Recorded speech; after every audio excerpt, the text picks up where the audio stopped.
When it comes to patient advocacy, there's strength in numbers. Respiratory therapists teamed up with their patients and their caregivers for the inaugural Respiratory Patient Advocacy Summit. The highlights next on AARC TV.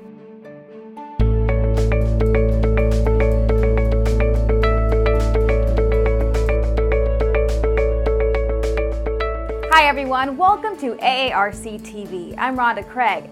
Before the 2015 Congress began, AARC brought together a coalition of patients, RTs, pharmaceutical companies, and others to discuss practical ways to improve quality care for chronic cardiopulmonary disease patients. It's important for us to be able to hear from patients what we can do to be better advocates for them. At the end of the day, unless they have advocates like us in the associations, often they're left to fend for themselves, and we want that not to happen. It's all about patients and how can we help patients. We don't just make medications for patients, we do that, but we want to improve patient care and patient lives, and caregivers help them as well. The meeting began with a moving tribute to Nick Jones, a COPD patient and advocate who passed away in early October. Attendees were encouraged to continue his legacy by sharing the COPD message and looking for ways to serve and support each other. You can live a healthy life. You don't have to be sitting in a little corner around your oxygen concentrator. You can get up, stand up, and as that picture illustrated, Nick was a true champion. This meeting was all about advancing care for patients. During the meeting, patients offered their perspective of what it's like to navigate a complex healthcare landscape. Meet patient advocate Valerie Cheng. In 2006, she stepped down from her role as a judge in Hawaii. The next year, she formed the COPD Coalition. I would like to let patients know that there is a lot they can do to get more active in terms of helping manage their health, to optimize their lives so that they can live full and active lives even with lung conditions. 15 years ago, Cheng was diagnosed with severe emphysema. That was really a shock because I just thought, well, I'm waking up every night because I can't breathe so well. I should go ask my internist. And he sent me to a pulmonary lab where a respiratory therapist gave me the lung test. She was having trouble breathing. And then when it came time to do things, when we went to the national parks, she couldn't keep up with us.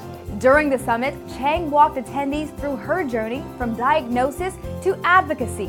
She encouraged patients to think of their challenges as resources. Cheng discussed some of the most prevalent issues patients face, including durable medical equipment, not knowing how to properly use an inhaler, and lack of access to health care, as well as a lack of funding for lung care. She urged fellow patients to let their voices be heard in Congress. I think everyone thinks it has to be a formal, scary process, but a lot of political advocacy is just personal relationships, and a lot of people know more politicians than they realize. There are many causes and people that need support. During this session, respiratory therapist Joseph Lewarski discussed the importance of partnership between the patients and RTs. He encouraged RTs to take their advocacy beyond the bedside. The bedside part is great, and that's a requirement, in my opinion, of the job. But taking that extra time to volunteer your expertise, being a subject matter expert for a patient advocacy group or an industry group, or anywhere where you can, a little bit of time. You don't have to put up money even. For the patients, Lewarski's message was simple: ask more questions. There was an era where no one would challenge a doctor, no one would challenge anybody in a lab coat, and that era's over. The physicians, I think it's a team effort between the patient, family, and the physician or the other clinicians, and quite frankly, doctors and other clinicians can't do their job well if you're not honest with them. We don't accept that we can't find a cure. The final piece of the summit featured a moderated roundtable in which presenters discussed the role advocacy groups play in facilitating better outcomes. We need to be better at political advocacy to change public policy so that our system, our healthcare system, is more sensitive to the needs of patients with chronic lung diseases. We also need to do better at educating our patients. The group also discussed AARC's priorities for the year ahead. They include advocating for telehealth and equipping RTs with the tools they need to help patients self-manage, thereby reducing hospital readmissions. Sam Giordano told the audience his goal is to one day find a cure for COPD. He encouraged patients and providers to see each other as equals who play a significant role in every aspect of advocacy. They don't have to fly to Washington to make a difference.